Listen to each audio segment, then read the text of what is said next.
ये भी अनवर पाशा जानते हैं। क्या अनवर पाशा नहीं चाहते हैं कि मुसलमान डिप्टी सीएम हो? क्या अनवर पाशा नहीं चाहते हैं कि मुसलमान सीएम हो? क्या अनवर पाशा नहीं चाहते हैं कि मुसलमानों की बदहाली दूर हो? क्या अनवर पाशा नहीं चाहते हैं कि एएमयू की ब्रांच जो किशनगंज में आज तक फंड नहीं हुआ, उसका खाली जमीन चार दीवारी बना दी आपने, क्या अनवर पाशा नहीं चाहते हैं वो बने? क्या अनवर पाशा नहीं चाहते हैं कि सीमांचल का विकास हो? क्या अनवर पाशा नहीं चाहते हैं कि वहां की नदियों पे पुल बने? क्या अनवर पाशा नहीं चाहते हैं कि वहां की यूनिवर्सिटीज बने? क्या अनवर पाशा नहीं चाहते हैं कि वहां का मुसलमान तरक्की करें? आप चाहते हैं मुस्लिम सीएम? अनवर पाशा जी जवाब दीजिए। असीम वकार का बहुत सीधा सवाल है आपसे, क्या आप मुस्लिम सीएम, डिप्टी सीएम चाहते हैं, हाँ या ना? सीएम नाविका जी, एक जमहूरियत में, डेमोक्रेसी में, लोकतंत्र में समाज के हर तबके को जो उसका ये अधिकार है कि वो सत्ता का हिस्सा बने, उसके पास वोट का अधिकार है। सिर्फ वोटर न रहे बल्कि उसको सत्ता में भी भागीदारी मिले। और हमारी सरकार, हमारी जो पार्टी है वो इस चीज को इंश्योर करती है कि समाज के हर तबके को उसकी नुमाइंदगी मिले। जहां तक CM, deputy CM where is the representation of the Muslim? You have announced Tejasvi Yadav for the Yadavs. You have announced. This is a casteist approach. You brand, but that is what Owaisi ji is saying. As a leader of Yadavs only. That's what Owaisi ji's charge is. But your leaders become the leader of entire nation. You brand our leader of Muslim, leader of Yadavs, leader of Kurmi. This is the brand. This shows your casteist mindset, Banwadi mindset.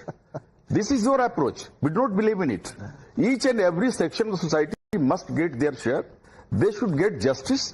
So then where is the share of the Muslims is the question Owaisi ji is asking you. That demand cannot be, इसको खारिज नहीं कर सकते इस demand को आप, क्योंकि ठीक है मैडम इनसे कह दिए हिंदी में बोल दें और मिलेगा, इनके लोगों को आसानी से समझ आ जाएगा। ये मिलेगा। पूर्णिया के, कटिहार के लोग आसानी से समझ जाएंगे। इनसे कहिए हिंदी में बोल दें एक बार। हाँ, मैं उर्दू हिंदी में ही बोल रहा हूँ। बात बोल दे जो बोली है वकार साहब। मैं ये बात कह रहा हूँ कि समाज के हर तबके को नुमाइंदगी मिलनी चाहिए। क्या इसमें गलत है? हमारी पॉलिसी है, ये हमारी सेक्युलर पॉलिसी रही है। समाज के हर तबके को सोशल जस्टिस मिलनी चाहिए, इंसाफ होना चाहिए, सबको नुमाइंदगी मिलनी चाहिए, और हमारी कोशिश रही है शुरू से। आज भी देख लें आप, हमारी तादाद जो है, जितने हमारे एमएलए हैं, जितने लोगों को हमने सीटें दी हैं, that is maximum as far as the other political parties are concerned.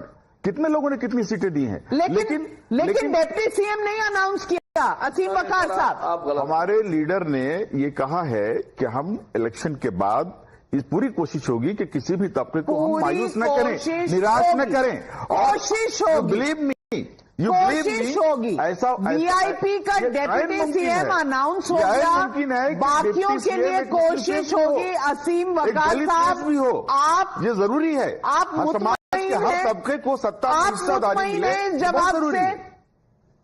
समाज के हर तबके को सत्ता में हिस्सेदारी मिले, इसमें गलत क्या है? मिलेगा और हम इंश्योर करेंगे।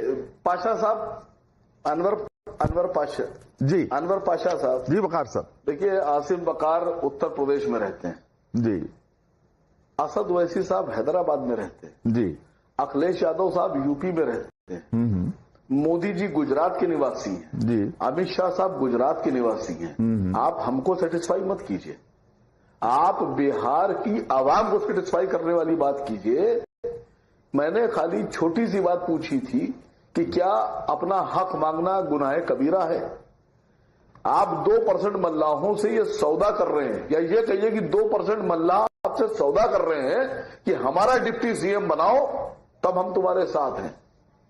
और आपने उनसे सौदा किया कि हाँ प्लीज हमको वोट दो, रिक्वेस्ट है कि हमको वोट दो, हम तुम्हें डिप्टी सीएम बनाएंगे। आपने नाम भी अनाउंस किया। यही हक और यही सौदा आप मुसलमानों से क्यों? पर वो कह तो रहे हैं कि वक्त का कानून हम फाड़ कर फेंक देंगे, इससे ज्यादा हम कुछ नहीं कर सकते, यही तो कह रहे हैं। आपका वर्जन है नाविका जी, अपनी अल्फाज मेरे मुंह मत डालिए। मैंने ऐसा अपनी बात रख लूं पूरी। पाशा साहब, मैं अपनी बात रख लूं, फिर आप बोलिएगा प्लीज। बोलिए पाशा साहब जी। अगर मैं आरजेडी का प्रवक्ता होता जी, और ये मसला खड़ा हो गया होता, तो बाखुदा मैं तेजस्वी जी से सीना तान के यह बात कहता कि अगर आप 2% को ऐलान कर रहे हैं तो इलेक्शन से पहले मुसलमानों को भी ऐलान कीजिए, उनके नाम का घोषणा कीजिए। वकार साहब अपने लिए नहीं करेंगे आप। वकार साहब, अच्छा, अब जवाब सुन लीजिए, अब जवाब सुन लीजिए वकार साहब। हिम्मत होना चाहिए सर, हिम्मत होना चाहिए। वकार साहब, आप क्या चाहते हैं कि पूरी मिनिस्ट्री किसको, कौन सी मिनिस्ट्री दी जाएगी, किसको दी जाएगी, किसको नहीं दी जाएगी, सारी चीजें पहले ही तय हो जाएं?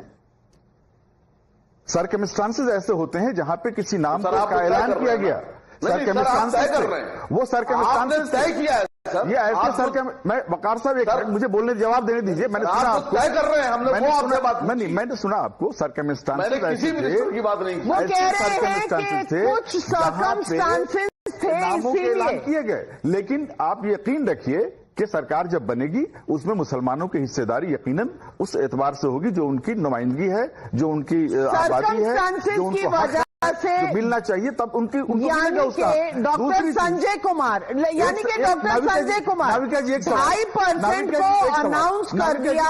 नाविका जी, एक सवाल सिर्फ मेरा आसिम वकार साहब से है। आपने कहा ना कि आप यूपी से आते हैं, हैदराबाद से अवैसी साहब आते हैं, फला जगह से आते हैं।